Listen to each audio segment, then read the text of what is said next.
Welcome to Inspire Campfire, a podcast where ordinary people tell their stories of extraordinary adventure. These are campfire stories meant to inspire the rest of us to light the fire within, get outside, follow our dreams, and return to tell our own stories. Ready? Let's strike the match.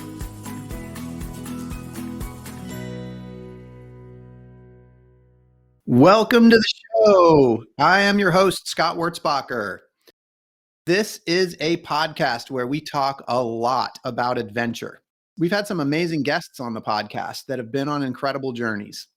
Yet, this podcast is not just about the places that we go. It's also about that voice inside each of us that calls us to adventure. And what we found through this first 6 months of the podcast is that when people answer the calling to go into nature, they are overwhelmingly looking for a sense of peace. Nature seems to be a place of healing and a place where peace can be found. And I know that's certainly true for me. Today, we're going to be talking to somebody that knows this firsthand through her work as a wilderness therapy guide. Our guest is Raileigh Duschen from Asheville, North Carolina, and she's here to talk with us about the healing powers of nature that she's witnessed, especially with young people. Raileigh is not only a wilderness guide, she's also a certified yoga and meditation guide, a transformation coach, and host of the awesome podcast, Awareness Rising. Raileigh, welcome to the campfire. Thank you so much for having me. I'm so excited to share about my journey, and thank you for providing this platform for ordinary people, ordinary people like me. It's a true honor, and there is so much to share, so much wisdom through the outdoors, and I'm excited to be here and speak with you. Thank you. Well, thank you. You are so not ordinary, but I guess we all can say that to some degree. I'd love to just start by going straight to wilderness therapy because some of our listeners, maybe they've not heard that term before. So I wonder if we could just start with you sharing what is wilderness therapy? Yeah, wilderness therapy is truly therapy. I am not a therapist, but it's therapy in the outdoors. And I was just a wilderness guide through a therapeutic program Mhm. where children were invited to come out and live in base camps, cabins, that go backpacking for usually around 3 months. It depends on the program, but for my program I worked with, it was 90 to 100 days that the kids would come out and truly live on the land, learning all types of survival skills, but also therapeutic skills. So these kids were outside for most of the day, every single day, except mostly to sleep. Yeah, that's amazing. So what was the kind of the age group of the kids that you were working with? Like 90 days in the woods is a long time. That's a long time. I wouldn't be out there for that long. I would do shifts of 2 weeks and Got 2 it. weeks off. Okay. So normally around 50 days, 15 days, not 50. And yeah, the kids I worked with were anywhere from 10 to 17, and I have heard of adult programs too. And the kids I mostly worked with were the girls, and they were probably around 13 to 17 years old. And I was 22 at the time when Okay. I worked with that program. So I wasn't too far from them. Yeah, well, then so they certainly could relate to you, because the age Yes. difference wasn't that great, but 90 days in the woods for a 13-year-old, that's a long Yes. time. So can you kinda talk us through what that 90 days looks like for them? I compare it to the stages of grief. So, Love it. these kids were brought out and they had no idea. So these were kids who were struggling at home. Mhm. It was a family therapy program. So while the kids were in the woods going through their therapy, the parents were also going through their own. And that's how the program would work. I think it would be awesome to have the whole family out there for 90 days, see Yeah, how that would work. yeah. So comparing that again to the stages of grief, yeah, they hated it at first. I remember this one girl, she was 15 or 16, and, the parents don't tell them because you don't want a kid's not gonna wanna do this, obviously. Yeah. So a lot of them get gooned, which is a professional kidnapper, and they come and take the kids in the middle of the night, put them in a cop car, and they're driven sometimes across the state, and then they're thrown into the woods with someone like me. And they Wow. have no idea why they're there. So at first they're angry or they're really scared. And I remember this one girl, she was brought out in a whole snowstorm.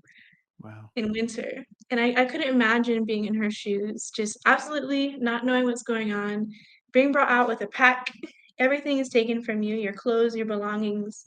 You're just giving survival gear in a backpack. And then she's tossed into the woods with us. And we're like, hey, all dirty and smelly and super excited because the only excitement you really have besides a waterfall or an animal or a flower is, someone new. So, yeah, they'd be angry at first, scared, but I would watch their journey over time and come back in and see students over time, and they'd go through stages of truly acceptance, sometimes really enjoying it, but the feeling of missing home never leaves. But the beautiful thing about the program is, and what I experienced when I would go home, is the sense of gratitude when you do finally go home for simple things like hot water, having shelter, and a bed. It completely transforms your life feeling that grateful for every little thing in life. Yeah, absolutely. I mean, I know that feeling just coming just coming out from a weekend of voluntarily being out in the woods and camping, but that shower when you get home is amazing. I want to emphasize and sort of go back to this visual that you created, that, like, literally these kids are coming to you not having don't really know what's going on. Yeah, I mean, what is that like those first few days? First few days, a lot of crying, and the whole program is adapted to the hero's journey, which I'm sure you're really familiar Yeah, with, we love that on this right? podcast. Yes, of course. So, this to them is their true call to adventure from the beginning. And at first, when you're thrown into the fire, this new adventure, you don't know what's going on. It's really scary, and you just want to cry because you want to go back to the old life. You want to Yeah. go back home, but you can't. You have to, and what backpacking teaches you is you got to keep going. And I always had to tell the kids because they would cry and cry, and I can't do this. I can't be here. And sometimes I'd agree with them. I don't want to be here Yeah. either. This kind of sucks right now. It kind of really sucks right now. It's storming and we're cold. I understand you. But what would happen if we do get through this journey together? What would we learn from this? How can we grow? And I'm going to be right here with you. And I loved actually that I wasn't that much older than the girls I worked with because they saw themselves in me. And as a leader, I got to show the potential of what they could do because I'm doing it. And a lot of them are bigger than me. I'm 5'2". Yeah. So I loved being that inspiration to keep pushing for them, not only to prove myself, which for me, it showed me who I was and how I developed and grew in that type of job position, but just to watch the kids grow and for them to see how amazing they are, how strong they were, that they didn't know it was any way possible for them to do what they did. But would they have discovered it if they weren't given the opportunity? Okay, they were forced, but Yeah. but still. Wow. So when they first come to you, I mean, I got to imagine that there's some degree of well, you said the 5 stages of grief, right? So denial, is there aggression? Is there, like, what are those first few moments like? Each kid is different, and it's funny because it'll show you. I kind of know what to expect from their first night, but also they surprise you. So sometimes a kid won't talk for a few days. They'll just kind of be reclusive in themselves, hoodie over their head, and then eventually they'll start opening up. And it's like watching a flower bloom and be really beautiful. And other kids, they would just act out, start actually fighting us. I took a few punches. And I understood because I might want to fight somebody Yeah. also if Yeah. I was think of being like a teenager. Like Yeah. you have your routine, you got your friends, you got your phone. That's all gone. Now you're just sitting here with your thoughts as a kid. Yeah. So yeah, a lot of them would fight or they would go within. Yeah, so you gotta be tough and you gotta be ready for that in those first couple of days. What's the group size like? No more than 12. Okay. So mostly I had at least 5, so anywhere from 5 to 12. It Yeah. depended on the group, so who's in the group. There's a character to each group. Each group had a certain type of child and their experience so that they could relate to each other. Yeah. So, some groups were more, like, introverted, more Yeah. sensitive, Yep. maybe lots of crying. Other groups are more wild and out. they're fighting every day, trying to run away. They don't really run away. They just pretend to, and then they kind of look over their shoulder, make sure you're following them. It's Uh, cute. I love it. So when the groups come together or when new cut kids come in, I mean, are they all coming in together at the same time, or are they being introduced individually, like, to an already established group? Yeah, no, they come individually. Sometimes more than one would come on the same day, um, but that would always kind of be a bad thing because then those kids would attach to each Mhm. other for survival, and if one leaves, it's heartbreaking for them because that's their sense of safety and belonging from the start. Right. But most of the kids would come in alone, so it's their journey from the beginning that they're walking. And I have to imagine that, that each kid has gone through, like, has already gone through each of the stages, the ones that are already there. So when new folks come in, Yes. then there's got to be, the other kids have already sort of been in their shoes. So I imagine there's some degree of, you know, the kids that have been there for a little while, sort of taking the new ones under their wing. What is that Yes. experience like? No, exactly. So, yeah, all the kids so when they start the program, they go through stages, that they graduate from. I forgot how many stages there were, Mhm. but it would go through different, lessons of character. So learning leadership, learning responsibility, learning accountability, integrity. So for each stage, a kid had opportunity to be a leader in that sense, and they would have roles to, help the new person learn how to build a fire, teach them how to pack their pack, teach them how to properly layer your clothing when it's cold. Mhm. So it wouldn't always be on me. I would really look to the students to be leaders for themselves. And it was always opportunity for each person, no matter where they were in their journey, to be a leader. Even the new people, they had responsibilities, and it's really important when you're in the environment when we don't have technology. We're in the woods, Right. um, so that's how we kind of develop our time is learning skills and teaching skills. Yeah. You said, I mean, no technology, we're in the woods. Like, there's varying degrees of camping, right? I mean, there's like remote wilderness, and then there's like car camping, and there's glamping. Can you kind of give us some context of what you guys are what you guys are dealing with? Yeah, so with that program, they rotated three different areas. So one base camp where they would stay in cabins, so they had showers Okay. there, and that would be for a week. Yep. Then they would rotate, um, maybe backpacking, and backpacking would be the longest phase, 2 weeks, no bathrooms. We are in the wilderness. Yep. We are miles away from civilization. Yep. There is nobody and nothing except trees and some waterfalls and us. Yeah. Um, and then they would take a break from backpacking and go to another base camp, and they would have yurts, which Yep. I'm sure you can explain a yurt better than I can. Yeah, it's like Um, it's kind of like, I mean, to some degree, yurts can be glamping, but they're essentially kind of permanent tents, right? but it's a luxury after backpacking for 15 Yeah. days. Yeah, so they would get something different at least every few weeks, but the majority of the time they're backpacking.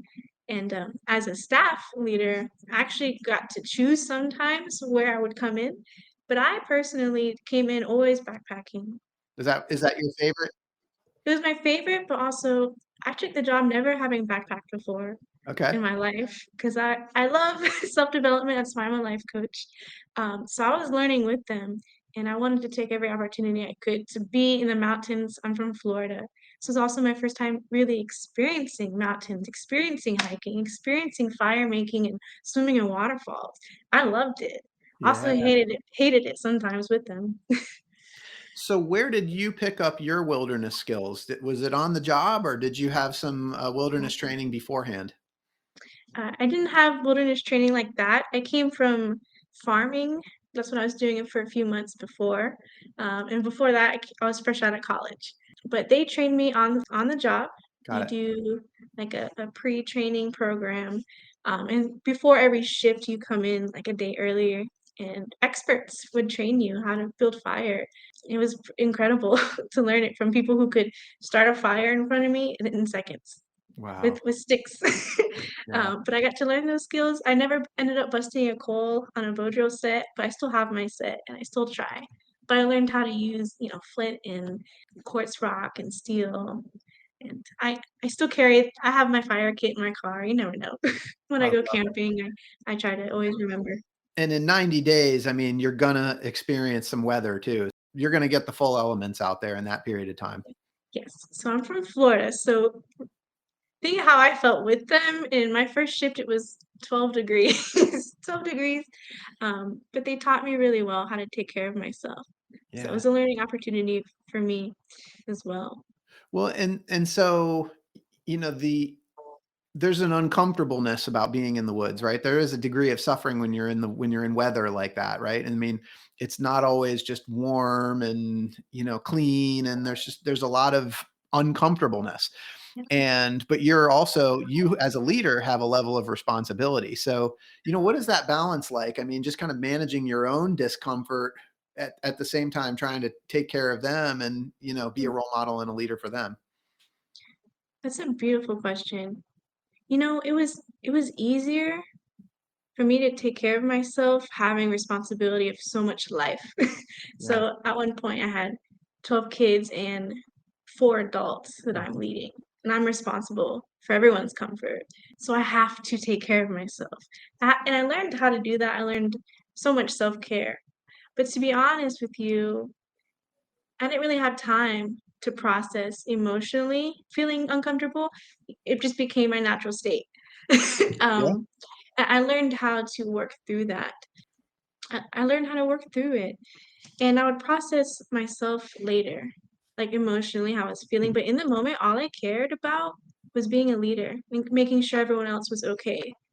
And that was fine for me. That's why you don't really stay in that kind of job for a long time. Yeah. But I learned how to work under pressure, and I really learned how to put so many other people before myself.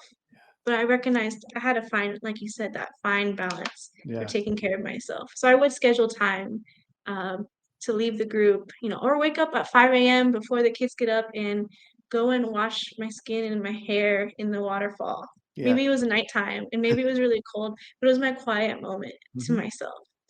And I would do that. And so you still were able to find time for yourself, but I love that you said, "I didn't have time to be uncomfortable. It just became my natural state." Yeah, That's awesome. I yeah. love that so much. So I wanna go back because we kinda left off with those first couple of days and the, kinda kids that are sort of in denial and maybe there's a little bit of aggression and, they don't really wanna be there. So, you know, keep taking us through this journey because, like, obviously things change, like, there's a shift that happens, and maybe there's multiple shifts that happen. I'd love to hear about some of those changes and some of those shifts that happen and maybe even some my guess is that these happen in moments too, and you probably see them happen. Yeah. I'm laughing because I'm thinking about the craziest time I had with these girls, and we were in, Panther Town Valley. They call it the Yellowstone of the East. It Okay, is wild, wild Black country. cool. This is my first time leading, children out there, and we had the worst rainstorm you could imagine. I was wet. I was soaked to the bones personally for probably 2 to 3 days, where I didn't get to dry my things because I didn't have a tent. I had to sleep in front of the kids' tents in case they try to run away, and, there was one hole in our little tarp, and it just filled my sleeping bag, Yeah, and I was soaked. So we're all miserable. Of course, they're fighting, and they're screaming, and they're being dramatic, and someone's running away in a lightning storm. We keep getting flooded out our base camps, so we'd have to pack up everything in the rain, sludge and hike our way up through a river that's flowing. It's miserable. Like, if you can think of misery, like, this is misery, yeah, misery. And think of children who are looking at me like, "Are we gonna die?" And I'm like, "Maybe, but we're gonna keep going." Not really, but, so just pure misery. I have one kid freaking out, going off to a cliff somewhere, saying they're gonna jump off, but they're not going to, but they really want love and attention. yeah, I have another kid who's terrified of lightning, like pure trauma of lightning and screaming and shaking, and the kids we're just all huddled around a fire. I have snot rolling down my nose trying to keep a fire going yeah, in a windstorm because it's freezing and I'm scared the kids are gonna get hypothermia. yeah. Um, So it's just like those moments of crisis when you really bond and connect with people the most. So think of like the chaos and misery of that, and then the storm passes, Yeah. and we wake up and the sky is blue again, the sun is out, it's warm, and that first breakfast of grits, warm grits you have in the morning, and everyone's mood is lifted, and you realize, dang, we just got through like a whole storm together. Yeah. Um, and just the smiles on the faces, the hugs, and the reflections around the campfire the next night of, remember, like so and so is doing this, ha ha ha ha ha. And just seeing a group go from pure hate and Yes. like and violent aggression. Like they Yeah. would really fight each other because where are they going to put all this anger except on each other? And to go from that overnight to pure like joy, understanding, compassion, appreciation for one another, and to see them form a true sisterhood, a family. You know about the trails family, a trail family. When Yeah. you go hiking with a group of people, you leave truly as a family. You learn about each other. You grow through a journey together. So just to witness that development of true unity, of a team, of a family in the moment come together through life-threatening situations is really beautiful. Yeah. Really scary in the moment, but afterward. I think that's part of it, and you painted such a really Mhm. beautiful visual of that. I'm just like, I actually could feel like the chaos and the, with the weather and the screaming and the fighting, and then like, all of a sudden somehow you got them to go to sleep. Yeah, And the next morning you wake up and the sky is blue, and all of a sudden, like what I sensed was there was like a gratitude that the storm had passed, and it was like, wow, we made it and we did it yeah, together. yeah, it feels very accomplishing to get through something like that, not only by yourself, but with other people, and you'll never forget that, and I Yeah. would always tell them through journeys like that, next time in life, when you've graduated this program, maybe 10, 20, 30, 50 years from now, and you're going through something difficult in your life, think back to this moment. Think back to this day that you overcame and you backpacked 10 miles through a storm, through snow, through hail, through lightning, and you did it. And we're having this beautiful moment, watching this beautiful sunset, enjoying this beautiful waterfall. Think back to this moment for the rest of your life Yeah. that you overcame, and you will overcome whatever you face. Yeah. It is. It's that overcoming. I'm thinking back to Bill Barty, who was a guest here on this podcast, and he talked about the kind of phases of adventures and how like the first part of an adventure is the anticipation of it, and then this on the back end, it's the recollection of it. And so we don't ever anticipate and look forward to storms and fighting and all of that chaos. Like we don't wish it, we don't want it, we don't look for any of it. But then when it's over, we don't remember like, oh, remember the like that boring night when we just sat around and did nothing and like everything was perfect. We don't remember that. We remember the chaos and the fact that we got through it. And man, that's just such a I mean, that's the magic of what you do, isn't it? Yeah. I like to say when I go backpacking, the fun part is when it goes wrong and you learn to adapt in those it's right, that's true that you remember. Um, but it teaches you how to adapt in life in general. It teaches you resilience. And that's the adventure of life. When you're in that dose of reality, right? When you're in the moment, like, are you able to recognize, like you said, when things go wrong, that's the fun part, but like, are you able to recognize in that moment that this is what it's about? Mm. Or is it the like the recollection afterwards? Do you know what I'm saying? Of course, after, because in the moment you're like, I have to survive this. I have to survive this. But a different like part of you comes forward. Like, I don't have time to be scared right now. I don't have time to be worried. I don't have time to be angry. I just have time right now to be present, Yeah. to one, stay alive, to support other people, and to overcome. Yeah. um, but afterward, that's when you can look back and reflect. Okay, what could I have done differently? What did I appreciate that I did right in those moments? So you've got this group of girls, they kind of go through this experience of chaos, which leads into the next morning and gratitude, and like things have changed that next morning. So like what happens from there?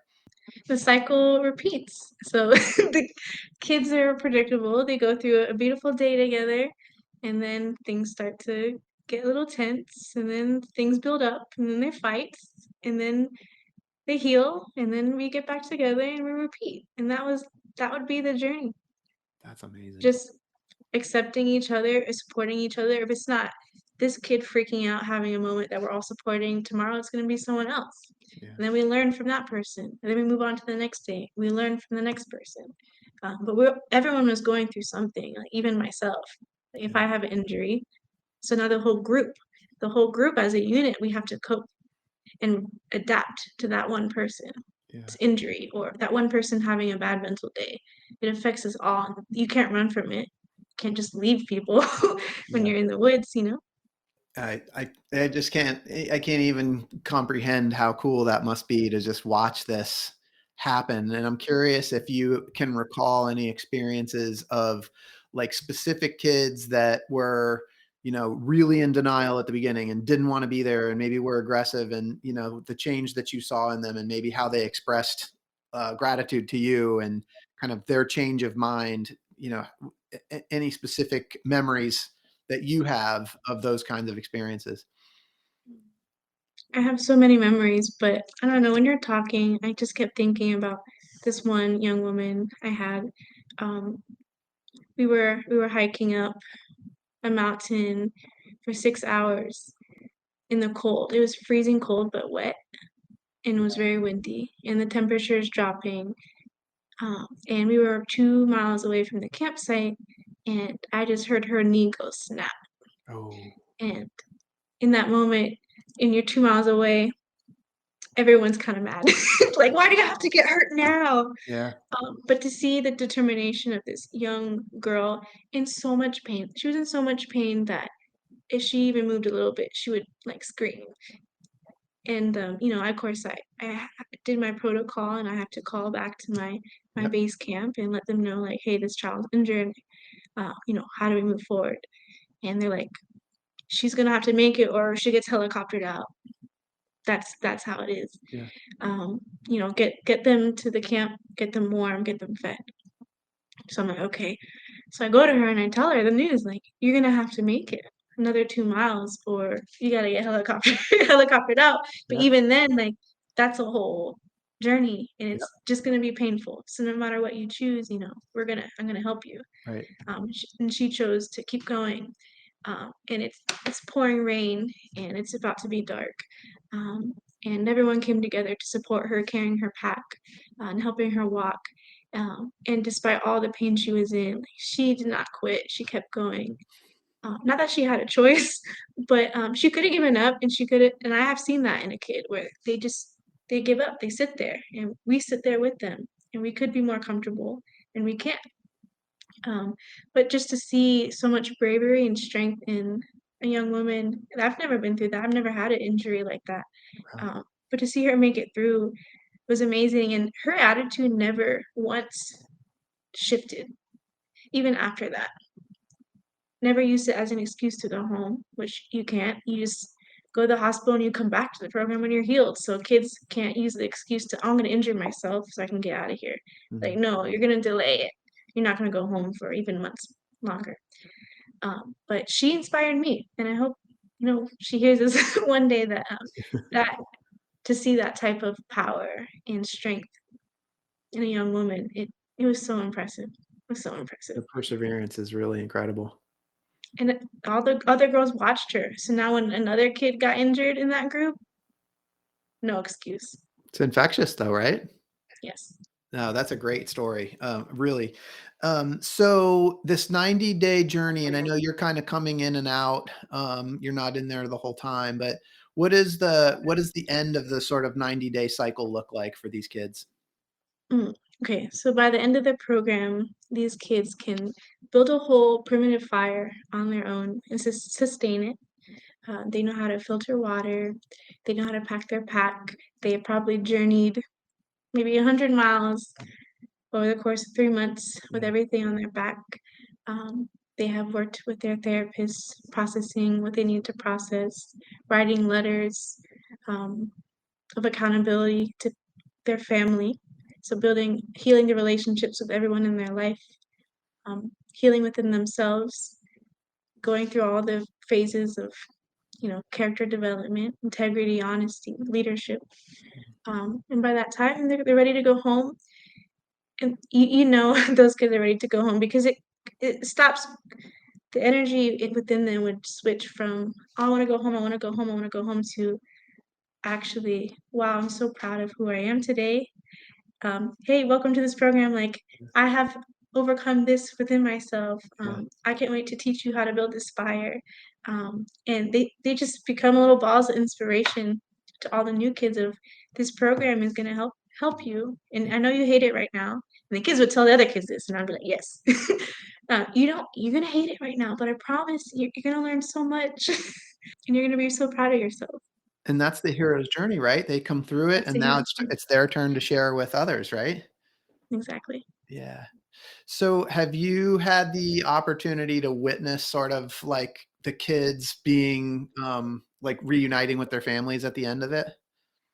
I have seen it from a distance and up close, where the kid would want to introduce me to their parents, and it was really beautiful. Um, it was always very emotional. Yeah, Obviously, you don't see your kid for 3 months, right. and you don't know half the things that they're experiencing. They can write about it and we'll tell you about it, but they weren't there with them, but I was. And so I get to look the parents in the face and tell them, like, "Your kid's strong. Your kid is amazing. Good And job." I know your kid was giving you a hard time, but you have a good kid. and You have a so good kid. how often do you see, some of the participants say to their parents, "How could you do this to me?" I think they're just ready to go home at that point, but I'm Yeah, sure later they're like, "What the heck?" But no, all of the, like, things that they had cursed their parents about, that all disappears the moment yeah. they see each other, and it's beautiful. Because, like I said, remember that gratitude of having a hot shower, Yes, gratitude of a absolutely. of a of a hot meal. Like, I would dream about pizza.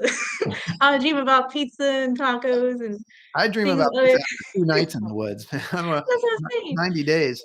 That's a lot. So you come home to your family. Can you Yeah, imagine that? That the first time seeing your family in months? yeah. Really, what is it about nature and the wilderness that creates such a perfect environment for this? This doesn't seem like you could do this in a city or even in a, suburban kind of setting. I mean, why is the wilderness such a great place for this? There's no walls or barriers to run from or escape to, not only within yourself, but externally. And at home in society, we have so many things to numb and to hide from, whether it's, people, our friends in our life, going somewhere, entertainment, going out to eat, everything in your house to distract you from what's with inside of you. But when you're in the wilderness, you're absolutely 100% present with everything that's within you, and there's nothing to distract you. So now you're forced to look at yourself. What is there? Who am I? You can ask those questions and actually have the opportunity to receive an answer Hmm, from deep, deep, deep within. hmm. Well, and that's a really great lead in to the person that you've become as a transformation coach. Before we go there, how has this experience as a guide changed you? It allowed me to break free of all the conditioning of who I thought I had to be. I came into that job and my career I have now as a young woman, fresh out of college. So I got to break free from everything that I was told I had to be or thought I had to be, Mhm. and allowed myself to be my true self. So I always refer to it as I pursued my authentic path. And I was supposed to be a doctor. I had a promising medical school seat. I was a prestigious honors medical scholar. That path was already set in stone for me, and I could have been very successful at it. But there was a calling, and I chose to follow it. And I recognize and I see now and I honored it that I can be a healer. I can change the world without being a lawyer, without being a doctor, but being like truly all that I am, but allowing that who I was to unfold and find out who she was by taking that journey, my adventure. I got to discover her. And through her, I get to inspire so many more women, especially women of color, to go outside and find that themselves as well and have that journey to heal, to empower, and to transform your whole life. Wow, that's really profound. And you touched on the fact that there was a point in your college career essentially where you heard a calling, and we talk about that on this podcast quite a bit. But at such a young age, to be able to recognize that calling and to be able to follow it, Yeah. that's rare at such a young age. I'd love to hear just like what was it, what was that like to answer that calling, to first of all to get that calling, and then to be able to tap into that and know. Well, anyone can ignore the call, but the knock just is gonna it's just gonna get louder and louder. And for me, I was witnessing that within myself, um, as I was pursuing this career that in my heart I knew it wasn't for me. I kept getting sicker physically. So by my senior year of college, I was extremely sick. Like I was throwing up every day. I was having severe just anxiety of coping with, exams and stuff. Not because I wasn't smart, but because I didn't want to do it. Mhm. And I recognized that how can I be a doctor, be a healer, if I am not healed, if Yes. I'm not happy? And then I had a mentor, a doctor, tell me, yeah, about 68% of doctors regret being a doctor. So if you choose something different, honor it. I trust that Rayleigh, you're going to be successful no matter what you do. And when I heard that, I started asking, okay, what is his call? And the call for me was to go and work on a farm in the mountains because I wanted to experience what it would be like to heal through my life, a complete lifestyle change where I grew my own food, I drank the cleanest water, I worked with the land, I got to be present in nature all day. What would that do to my health? Like, how could I prevent so many diseases I'm witnessing within my family?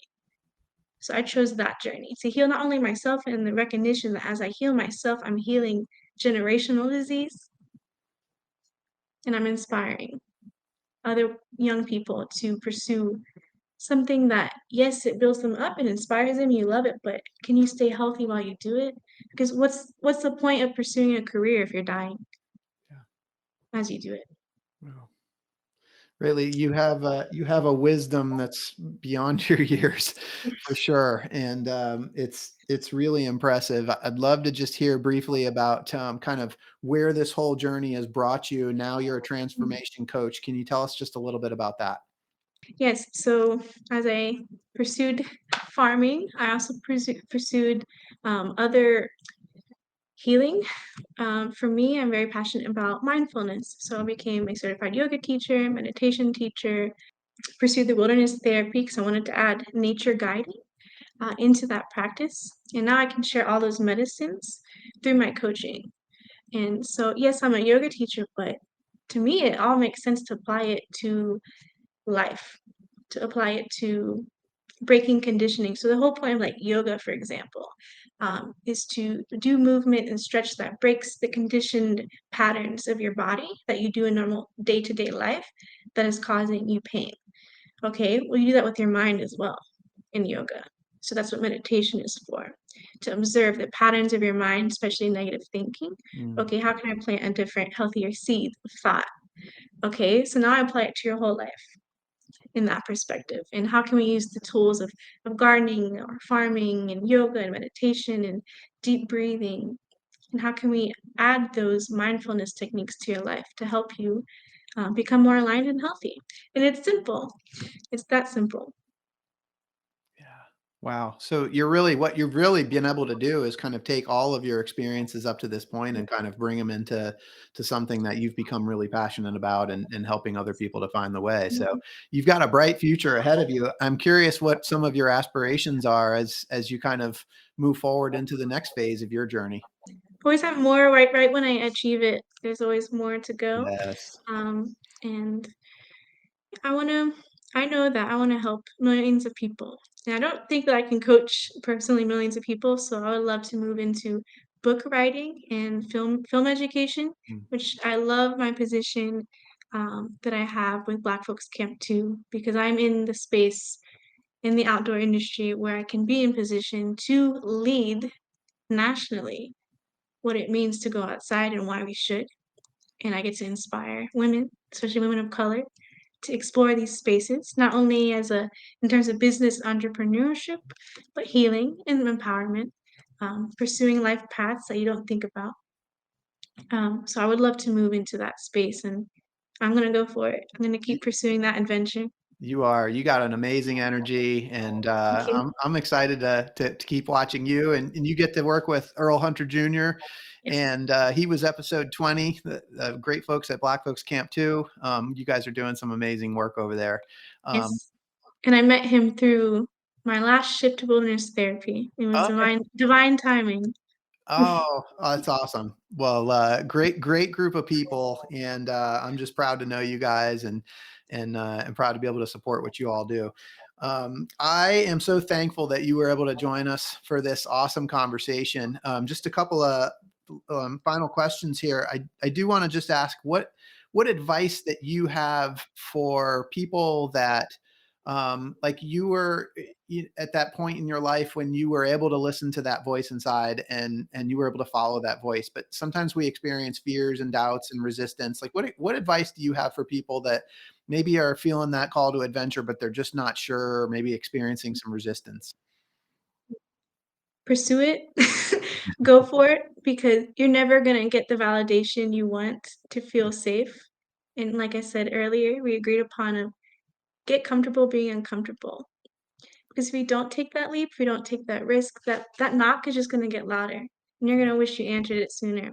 So you might as well answer it now, and to give yourself your own validation and see where it takes you. See where your heart takes you. See where your Your heart joy, takes you. Love it. the adventure I is always worth it. love it, really. Okay, so you know that when it's all said and done, Hollywood is going to want to put your name in lights. They're going to want to tell your story, and they're going to make a movie about you. And when they do, I want to know who the Hollywood actress is going to be that's going to play you in this movie. Okay, I'm sure Earl probably answered the same thing, but I'm gonna be it. I'm gonna be the actress. Awesome. I love it. I You're going to I'm star. sure that's super basic to say, but Hey, you said you wanted to inspire millions. You're going to write books, and you're going to create content, and you're going to be the actress in your own movie. I love it. You're going to play yourself. yes. I think there was a Netflix movie I watched recently, The Incredible Jessica James, and the Okay. actress's name is Jessica, and she wrote her own movie, and the movie is about becoming a playwright. So you get to see the fruit of Love her it. dream I love it. as she's acting in it. So I would love to do that. That would be There you amazing. go. I love it. So, Rayleigh, what is your movie gonna be called? I thought about this as a book title, so no one steal it, but something along the lines of like journeys and transformation, Journeys and something like that. Transformations. Love it. Yeah, Love I it. don't know. We'll see. Starring Raileigh Duschen. That's gonna be a great movie. I can't wait. Well, Rayleigh, thank you so much for being here. And for those folks listening, I hope that you've been inspired today as much as I have.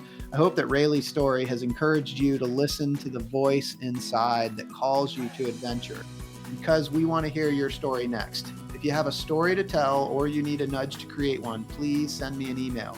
We'd also appreciate it if you'd help us spread the word by leaving a review and sharing or tagging Inspire Campfire in your social media. And until next time, I want to encourage you to get outside. Thanks for listening. Rayleigh, thank you for being here. Thank you so much for having me. Namaste, and enjoy the journeys wherever they take you. And I hope we cross paths and enjoy a campfire sometime.